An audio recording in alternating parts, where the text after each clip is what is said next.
What are you doing right now? Right now, I'm just getting this clay ready to mix with this clay. Mm-hmm. So they have more clay to work with.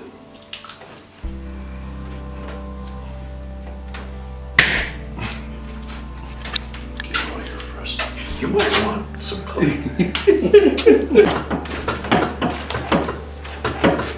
This out.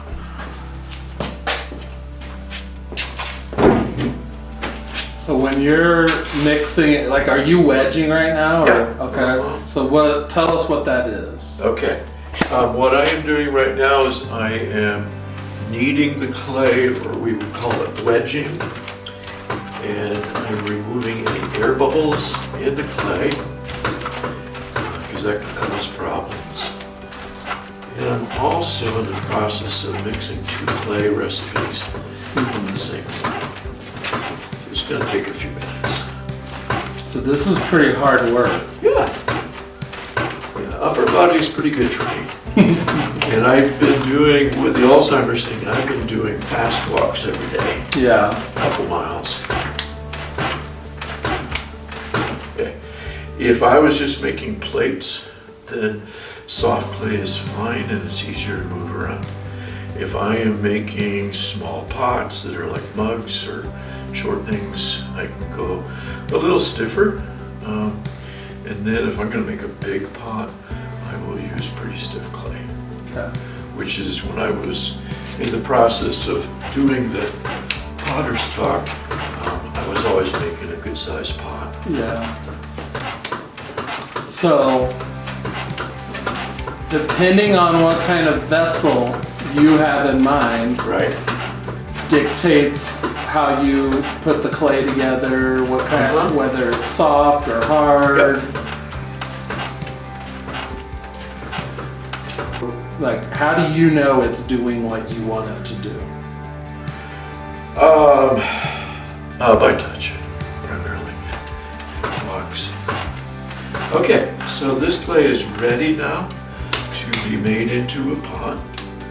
Ooh, I just felt, see that? Yeah, that's bad. That's bad. Back to the drawing board. Yeah. Oh, how did that happen? Okay, let's do it. So I had a conversation when I was down at Continental Clay with a couple of gals who were buying clay, and they were complaining about wedging Okay. and how hard it is. And How difficult it is to do it, or how hard the clay was? just, I think, difficulty on their bodies, on their hands, and the young gal, there was an older gal and a younger gal, and the young gal said, well, my husband bought me a machine that wedges. Yeah. And what's the benefit of doing it by hand? It aligns the clay particles, whereas the pug mill, which is this machine over here, it will remove the air bubbles, but it doesn't mix the clay as well. So I actually have a clay mixer out there, mechanized, and then I can use the pug mill, but these days most of the time I just wedge it. It gives me a feel for, is it too dense, is it too soft, all that kind of stuff. So it's faster, but it's not better. Exactly. I'm just thinking, like, in the spiritual process, in the spiritual journey, we can try to seek out fast track resolution. This has its own pace. Now, in a sense, I'm fast. Right. 50 plus years. Get there a little bit. Yeah, so God, He's a master potter. Absolutely. So he can do it faster than we might think. Absolutely. But it's much, in my mind, it's much better to surrender to Him wedging me than getting thrown into the slurry, the machine and hoping that gets it right. Sure. I love the fact that there's actually, in a sense, a story.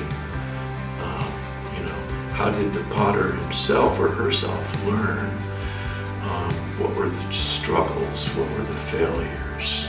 Pots crack, pots warp, pots get overfired, underfired. And if you were there at every step of the way, you'd have deeper insight into what happened with the clay and where something might have gone wrong. Sure, yep.